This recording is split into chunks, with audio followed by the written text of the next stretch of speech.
You won't believe what happened in a small rural town when the most violent flood in history seemed to swallow everything, every last hope. Streets turned into rivers of mud and despair. Houses collapsed, and even the old church was half flooded. But in the midst of this chaos, just when everyone thought it was the end, something inexplicable, something impossible, began to happen at the deepest point of the flood, exactly where the image of Our Lady stood. It was an event so shocking, so out of the ordinary, that to this day it defies explanation and makes even the most skeptical question what truly exists beyond what we can see. And you, there on the other side of the screen watching this right now, write in the comments the names of the people and relatives who are in dire need of prayer. We will lovingly include all these names in the main prayer with the rosary. The small town, nestled between mountains and cut through by a seemingly calm river, lived days of absolute terror. Torrential, uninterrupted rains for almost a week had transformed the river into an untamable monster. The waters rose so quickly that they caught most residents off guard, forcing desperate escapes to rooftops and trees, while the relentless current swept away everything in its path. The scene was one of apocalypse. Cars floating, bridges snapping in half, the sound of wood creaking and splintering. The electricity went out, leaving the city in complete darkness, illuminated only by furious lightning bolts that tore through the sky, revealing the desolation and powerlessness of the people in the face of the brutal force of nature. Despair settled in, and many already felt that this was the end of the line for everything they knew. The flood reached its peak, a liquid wall that rose 10, 15, even 20 meters above the river's normal level. Amidst the chaos, the old main church, which stood at the lowest point in the city and was a symbol of faith and refuge, was one of the first structures to be swallowed by the murky and treacherous waters. Its ancient stained glass windows burst under the pressure of the water, and the interior was invaded, transforming the sacred site into a giant reservoir of mud and rubble. The small image of Our Lady, venerated for generations and positioned in a low niche near the altar, was, according to the last information available, completely submerged and lost. The disappearance or destruction of that image, for the few who still hoped to see it, meant that even the last prayer seemed to have gone unheard. But it was at the height of this tragedy that the unthinkable began to happen. In the darkness of the night, when rescue teams were unable to act due to the force of the current and the lack of light, some residents trapped on their rooftops, watching the submerged church with a mixture of pain and resignation, witnessed a subtle flash coming from that deeper point. It wasn't lightning nor a rescue light. It was a kind of faint glow, intensifying and diminishing, right where the church was plunged into darkness. They looked at each other, unable to understand what they were seeing. Logic dictated it was an optical illusion, perhaps a final short circuit somewhere that hadn't yet been flooded, but what happened next turned their disbelief into stunned silence. Suddenly, to the horror and amazement of all who were watching, the surface of the water covering the church began to churn strangely, as if an invisible force were acting from below. It wasn't the turbulence of the current. It was a continuous, gradual subsidence, concentrated right over the church.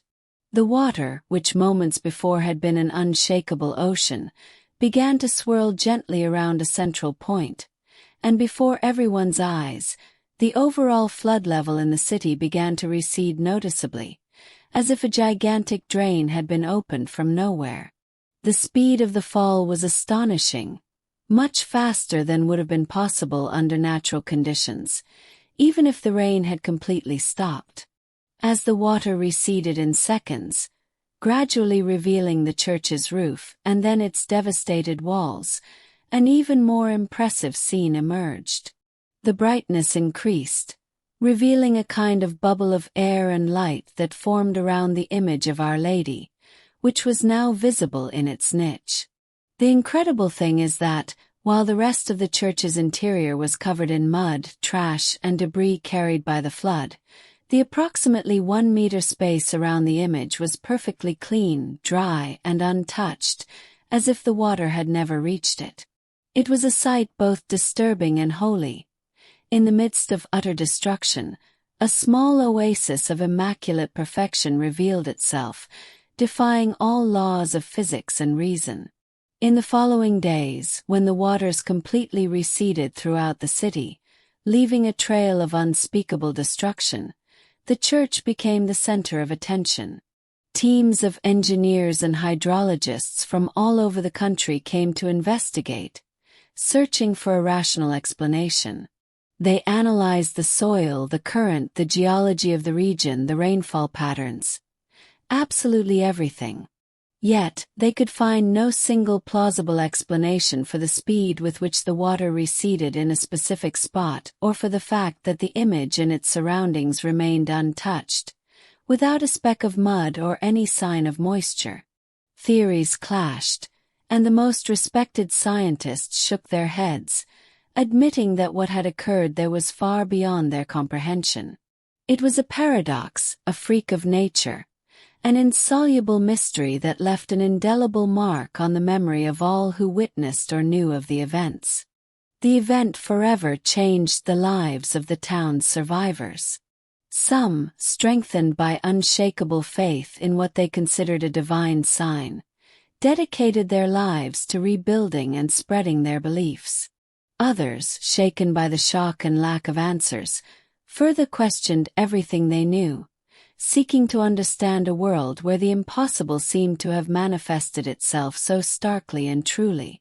The church, even in ruins, became a sanctuary.